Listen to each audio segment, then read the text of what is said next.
Have you ever felt that you're not really yourself?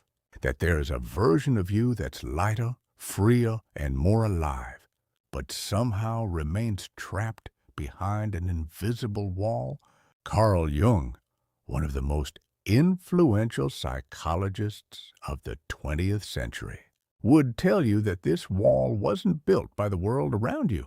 It was built by you, brick by brick, year after year, with every repressed emotion, every attachment to things that left long ago. The first thing you must give up now is the constant search for external validation. Jung called this part of us the persona, the mask we wear to please the world. When your self-worth depends on your boss's approval, your partner's attention, or strangers' likes on social media, you're handing control of your inner world to people who don't even know your story. This addiction to recognition is an invisible chain. Every time you catch yourself waiting for an external reaction to feel good, pause and ask yourself, what would remain if no one were watching? Who am I when no one is applauding?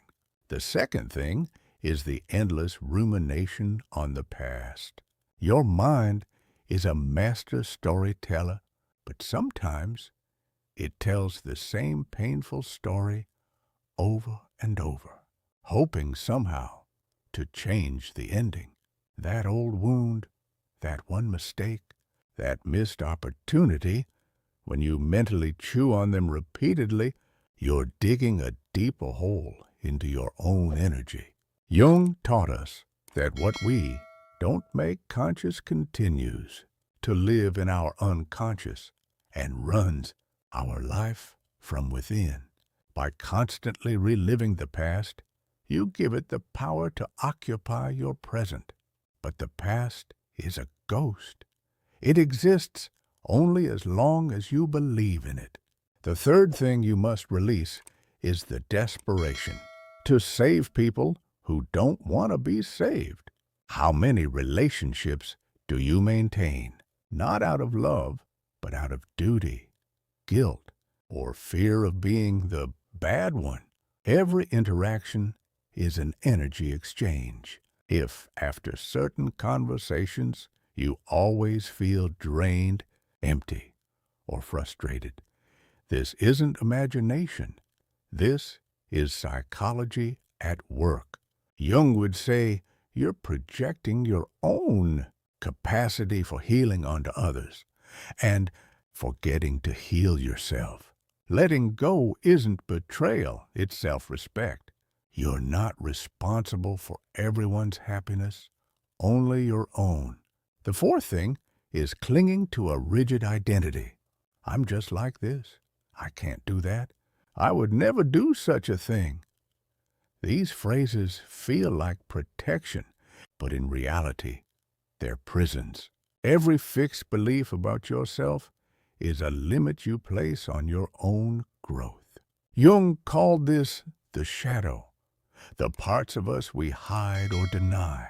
But what you repress doesn't disappear.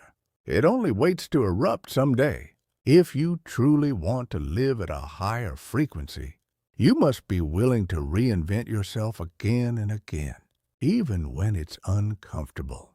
The unknown is frightening, but it's the only place where real change happens. And the fifth thing, perhaps the most important, give up the war with yourself. That inner voice telling you that you're not enough, that you must do more, that you'll fail. It's not your friend, even if it disguises itself as your conscience. Imagine speaking to your best friend the way you speak to yourself. It would be unacceptable. Jung believed that the greatest gift we can give ourselves is the integration of all our parts, the light and the dark. It's only when you stop fighting yourself that peace begins. Now ask yourself a question. Which of these 5 weighs heaviest on you? Which piece of baggage Are you ready to leave at the station of your life today? Because letting go doesn't begin with a grand gesture. It begins with an honest answer that only you can give yourself. Write it in the comments, not for me, but for yourself, as a first step toward a lighter life.